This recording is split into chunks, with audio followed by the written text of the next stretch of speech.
Alright you guys, what's going on, and welcome back to the channel. While the last video was fairly depressing and very sad, we're moving past that. We have a lot more stuff that we need to do. Now that the motor and the heads are off of the 05 STi, there's some other things that I do want to get done and knock out on here. I am going to delete AC out of the car, so we need to get the entire AC system out. I just never use AC up here in Washington. It just doesn't get that hot, and even in the summertime when it does, I mainly just drive around with the windows down. Just personal preference. It'll clean up the engine bay a lot. It'll also free up a lot of room. It'll drop some weight. Yes, it's my daily driver. I just don't care to have AC. Second, I was gonna lap the valves today, but going through here, I ordered new valve retainers or valve guides, whatever you want to call them. Well, they are valve guides, they're not valve retainers. So I ordered new valve retainers and guides. Why do I keep calling them retainers? They're valve guides. Valve guides. I'll show you guys this, but if you take one of the old valves and you stick it in the old valve guide, if you go like left, right, up, down, like see if there's some play in there, we have a little bit of excessive play on the valve guides. So I have the new Gsc Valve Guides that I already ordered. I do want to get these heads cleaned up a little bit before taking them to the machine shop. I already know they're going to clean them up also, but like I was saying, I was going to lap the valves, but there's no point because the valve guides have to come out and the new ones have to go in. They have to go in there, remachine everything for the valve seats just to make sure our new valves seal properly. So there's not really a point in me lapping valves today. So we got some other stuff that we're going to get knocked out too, but let me show you kind of the play that I'm talking about with these valves and the current valve guides. So this is just one of our valves. I believe this is an exhaust valve. Is this? No, this is an intake valve. It's a valve. It's an exhaust. Actually, no, this is the exhaust valve. What am I saying? So with this exhaust valve, if you go in here, you can see the guides right there. There's one right there. There's one right there. If you stick the valve inside of the guide right there, you can see there's left and right play, there's up and down play. It's not too bad on that one. Some of them are a little bit worse than others. Like, that one's not too bad. Let me find a bad one. There we go, there's a bad one. I can feel it moving a lot more than it should. Back and forth, back and forth, back and forth. It should not move that much. So I already have the new ones ordered, so we're gonna get those pressed in, these ones pressed out. These valve seats right here, this is what I was gonna lap today, was those valve seats, but like I said, there's not really a point since they're gonna have to remachine these valve seats for the new valves anyways and for the new valve guides. So what I do want to do right now is go through here. I do want to clean these up a little bit prior to going to the machine shop. They are probably going to hot tank and clean the heads for us, but I just want to get them looking a little bit better before taking them over to the machine shop.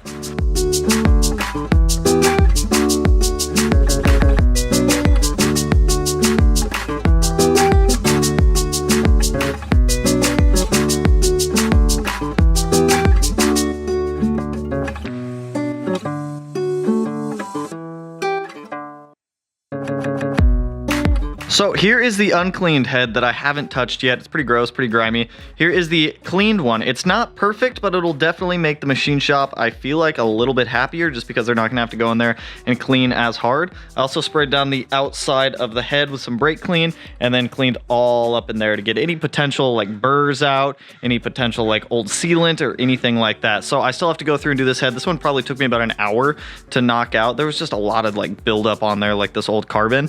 I got 4 cans of brake clean, so I also want to spray down the short block just because it's a little grimy and a little gross. I'm guessing the last owner kind of spilt a whole bunch of stuff on top of the engine. So we're gonna get this one cleaned off, we're gonna get the other head cleaned off, then we're gonna start working in this engine bay to clear out some of this AC stuff that we just no longer want.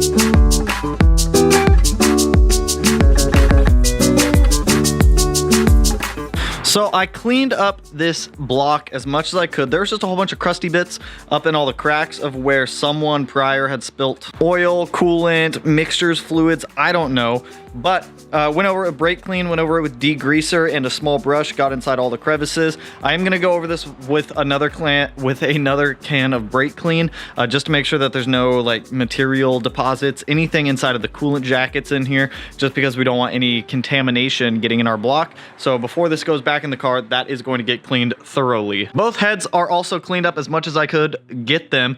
Mainly what I was trying to do here is, yes, I am aware that the machine shop is going to totally Come here, lamp. The machine shop is totally going to clean these up a lot more, but what I wanted to do was inspect all of the valve seats in there to make sure we had no cracked valve seats or anything like that. Both heads look just fine for valve seats, so luckily we're in luck there. The valve guides are going to have to be pressed out like I was talking about earlier. New ones put in. The valve seats are going to have to be reground for the new valves. Like I said, I was just going to lap them with an old valve, but since the guides have a little bit too much play for my comfort, we'll just press them out. We'll get the new GSC ones put in there and live on with our days. I need to clean up those valve covers too because they're kind of gross. Next up is getting the AC system out of the car. Now, like a responsible adult, I went ahead and pulled out as much of the Freon as I could out of the AC system and pulled the pump off just to make sure that any Freon that might have still been in there was captured in this trash bag, so that way it's not dripping on the floor and getting everywhere. If you're working around Freon, don't get it in your skin, don't get it in your eyes, don't breathe it in, don't look at it, don't taste it, don't touch it, don't think about it, don't be the Freon. Just don't be the Freon. So what this is going to consist of is pulling out the AC condenser down here, removing this upper line here, removing that line, and then there's this smaller line right behind it that goes down to that distribution block. I'll make a small block off plate for that, and then getting all of the AC lines out of here. They're already crushed, and I guarantee you they could probably be punctured also. Who knows at this point? So let's remove the entire AC system.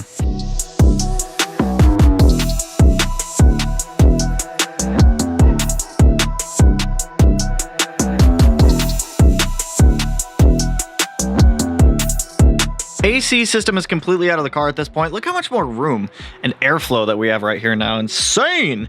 Insane. So if you guys are removing AC like this, keep in mind that when you disconnect lines from the firewall, there is going to be a little bit of Freon left in there. So it's a good idea to shove a rag in there. Make sure you're wearing gloves. I just took mine off, but it does free up a lot of room. No more AC lines going all the way up and around here, going down, coming all the way up. I never use AC anyways, so it's no detriment to me. In the summertime, I drive around with the windows down. If I need to defog the windows, turn the heat on, crack the window, it'll take care of itself. So now that situation, that was pretty easy, by the way. Now that situation taken care of, I want to jump on this. So this is our main engine harness. Now there's a couple things I want to go through and clean up on here. The grounds, I am going to clean up the little connector guys right there because some of them are damaged. I'm going to cut off any of the harness plugs that we are no longer using, such as TGVs and things of that nature. So we're going to strip this thing down a little bit. I'm going to clean up a lot of the broken sheathing on here, rewrap some electrical tape on it, and re-loom a little bit of it. But before that, I'm gonna go eat a grilled cheese sandwich and some tomato soup. So I'll be right back. All right, lunch has been acquired. Our AC system is out of the car. Our block is cleaned up. Our heads are cleaned up. Next thing that I want to do, I have two more major things. Well, they're not major. I'm going to strip down this wire harness like I was talking about. So any of the old electrical connectors that we're no longer using, snip them right off. And I'm also going to go through there and pull off any of the old loom that's kind of cracking and falling off. Tape it back up, get it looking nice and good again, so that way we're not having a whole bunch of bits just falling around our engine bay. Not too bad to do. Just snip, tape them up, hide them. Easy.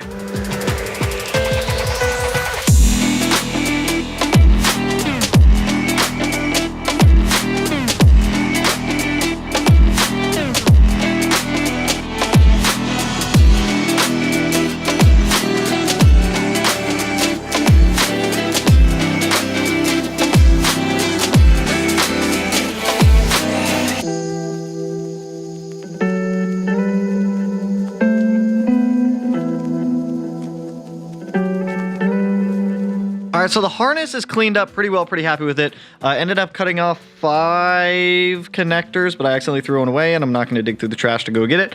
And then I ended up hardwiring in all of the injectors just to get rid of these plug-and-play ones, just to eliminate one potential failure of a click if those don't click together. So pretty happy with it. I threw some wire loom on them all, and they came out pretty OEM looking, which is what I'm about. So all of these are hardwired for ID injectors at this point. I went through and I re-loomed the entire harness also, so it looks pretty much brand new at this point. The last thing that I'm doing tonight is installing this master cylinder brace, just because it's going to be a lot easier to install this thing with the motor out of the car.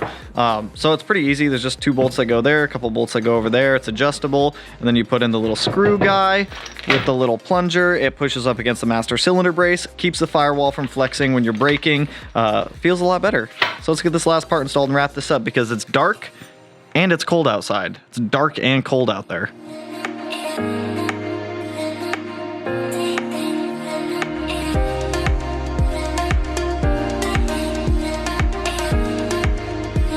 All right, so I've got the master cylinder brace installed on the car, a lot easier with the engine out, by the way. I'll show you where it all mounts up. And then also the wiring harness plugged back in, which looks pretty pristine for being, what, a 16, 17-year-old wiring harness at this point. It's no longer brittle and flaking off like old Doritos falling off your couch.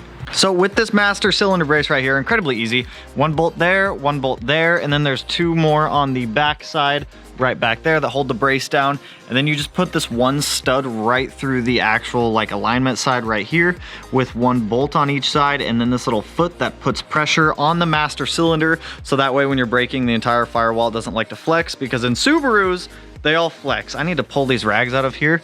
Actually, I'm gonna let those sit there just in case any more Freon comes out of the car. But even though we don't have the stuff to do the heads right now and we're still waiting on parts to come in, this is still stuff that I wanted and needed to do. I need to come in here and trim this some more, because this is where our header was hitting on the front core support. And look at how much more room we have in here. So much more room. I need to clean up these wires for the hella horns also, just because those are our only horns in the car. I'll probably just run them underneath of the top of the core support here, back and around underneath the headlight, just to keep all of the wires like nicely tucked away and looking solid. But pretty happy with the progress today. I know it's been a downer of the last video and whatnot, but trying to pick spirits back up, even though our big, giant, expensive paperweight over here is just sitting here. So if worst comes to worst, like the worst case scenario with this thing, if it comes down to it and the block won't get replaced or the case halves won't get replaced for God knows why, I'm like 99.9% sure they will. We can get this ultrasonic tested for that crack down there on the bottom of the bell housing where the motor mounts up. Or is it on this side? It's on that side. We can get the block ultrasonic tested. Essentially, they're just gonna look at the material and see if it's got any major detrimental cracking to the case half over there. Hopefully it doesn't. Worst comes to worst, but from what Outfront was telling me on Friday, they had another set of case halves down there, so hopefully we can get this resolved quickly. Not gonna let this break my spirits, and I'm not gonna let this car beat me either. So while we wait for all of our valve train components to come in for all this, like I said, it's what it's Manley intake and exhaust valves, Brian Crower springs, Viton valve seals, whole bunch of stuff like that. As those come in, we'll get the heads dropped off at the machine shop, so that way we can start reassembling the long block, getting it back in the car, getting it started, driving it again. This is our biggest holdup right now, is just parts coming in for the head that we can drop, or the heads, and then we can drop the heads off at the machine shop. They can do their magic. I'm sure the heads will come back looking like beautiful and brand new. Hopefully it doesn't completely drain the bank, but that's all right if it does, because well, actually it's not all right if it does. We'll find a cost-effective solution. But in the meantime, in the next video, I plan on going up and we're gonna be doing it. We're gonna powder coat the intake manifold and a whole bunch of brackets. So we're gonna sandblast that entire thing. I already have the powder coat here. It's a similar color. Well, you guys have actually seen this powder coat color before, because we did this color on the 17 STi, some of the stuff for the EG33 on that. I don't know if I ever showed that or not, but we're gonna be DIY powder coating the intake manifold, a whole bunch of brackets for the engine, just because since it's out, we might as well just make it look good.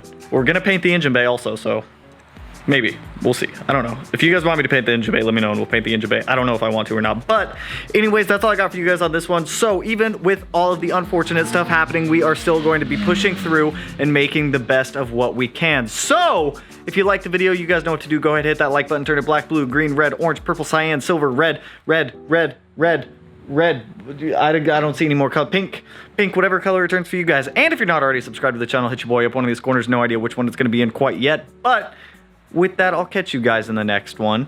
Peace out, homies.